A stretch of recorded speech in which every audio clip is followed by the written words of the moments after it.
30k speed zone. We're coming up to Pedlar Creek.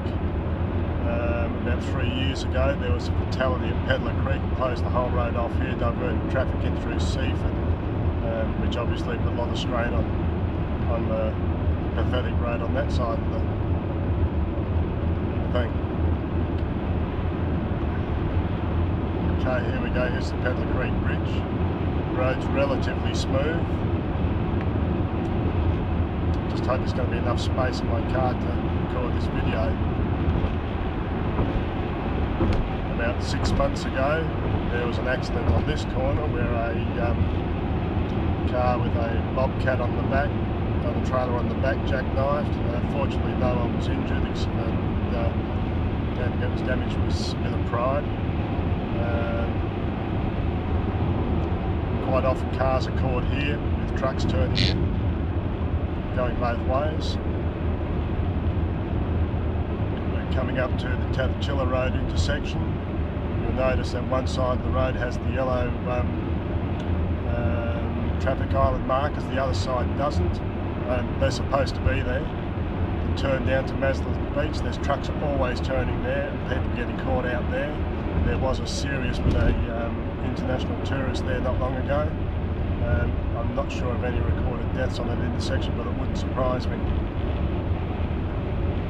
We're coming up to the first of our overtaking lanes. This has only been done in the last 18 months or so.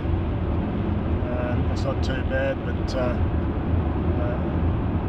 quite often people go screaming past here, and as they do at the last minute, there's some idiot that wants to pass you because they don't want to be sitting behind you if you're driving to the conditions, as all the critics tell you. Each person has a different idea of what driving to the conditions are. There has been a couple of serious accidents on this intersection, and I believe, yeah, there's one fatality, one serious that I can see there. There's the markers.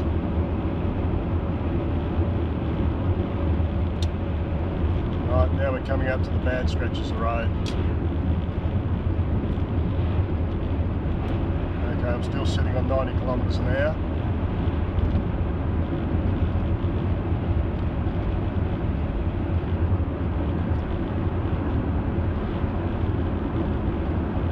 Nothing really bad here. It's a little bit congested. If you break down, you've got nowhere on the side of the road to pull over.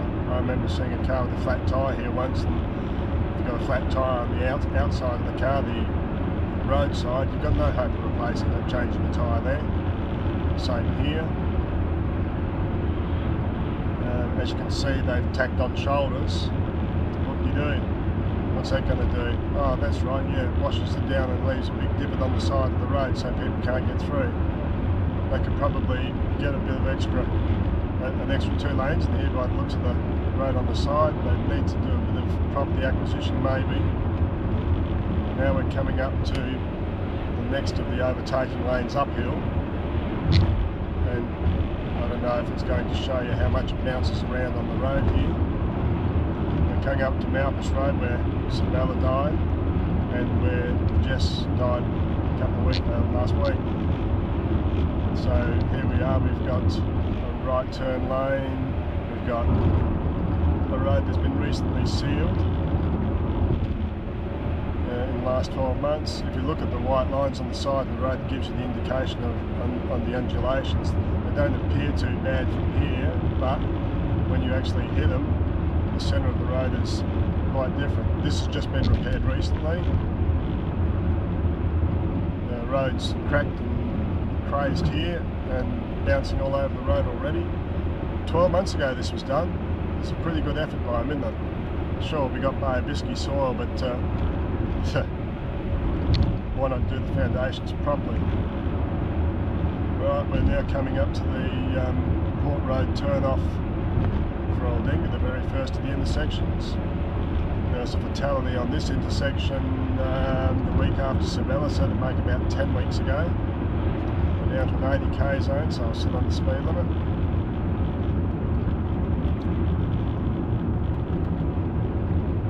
Right, now they've got a right turn lane here.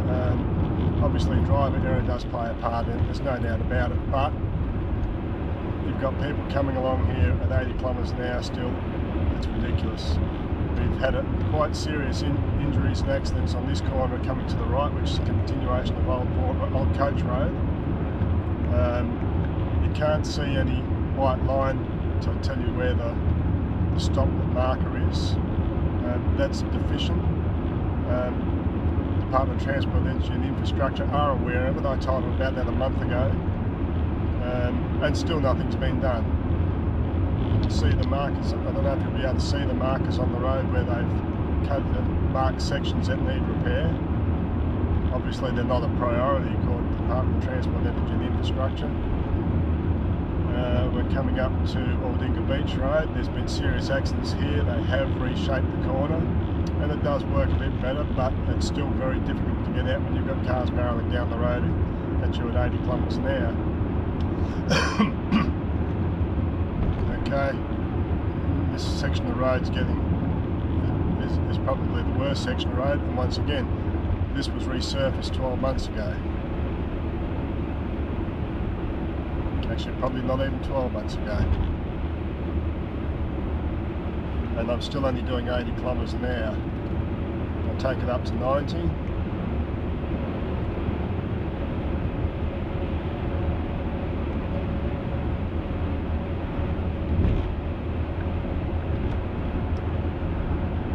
Right, and geez, I'm getting whiplash just hitting these bumps. This section of road here is quite dangerous. It bounces all over the place and can quite easily throw you into an overcorrect situation into oncoming traffic. You can see sections of road have already been replaced, and they mark other sections that need to be replaced.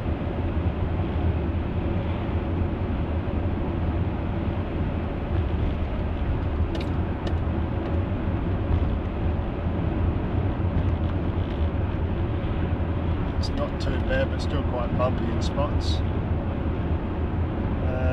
There was a pretty serious incident here about 9 months ago, I believe.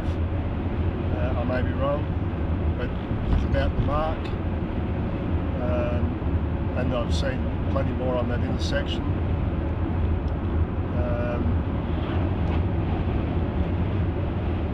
Bear in mind too that this is only driving from Seaford to Sellicks.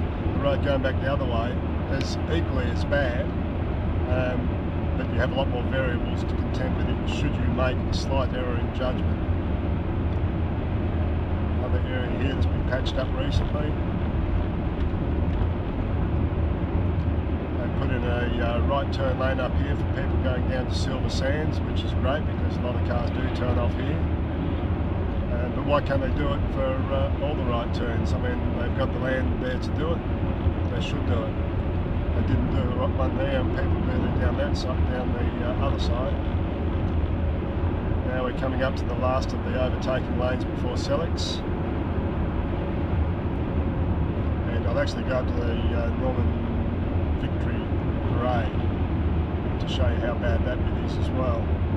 Okay, here we are. We're coming up to the overtaking lanes now. This road's not too bad. It's a little bit bumpy, but it's quite good. Once again, the road is wide enough for 2 lanes. It's in a proposal for future development, but it's going to cost 3 times more if they do it then. Why not do it now? After all, this is the main route to Kangaroo Island. They put a right turn lane up ahead to turn into Perth Street. They've got merge rights, they've got marker lines here. People still insist on cutting you off and blocking you out on here. People coming out of Perth Street up here have no acceleration road, so they've got to turn out and immediately try and get up to 100 kilometres an hour to fit in with the traffic. You've got traffic coming down the hill at 100 kilometres an hour. It's difficult to try and do. Right, Sellicks Beach Road we're coming up to, not Norman Victory Parade. Okay, we're back down into a single lane again. I'm slowing down, there's vehicles coming the other way. I can't see what's coming over the hill. There's a car there, there's a pub on the left. I've got a negotiated turn and bang, I'm into it.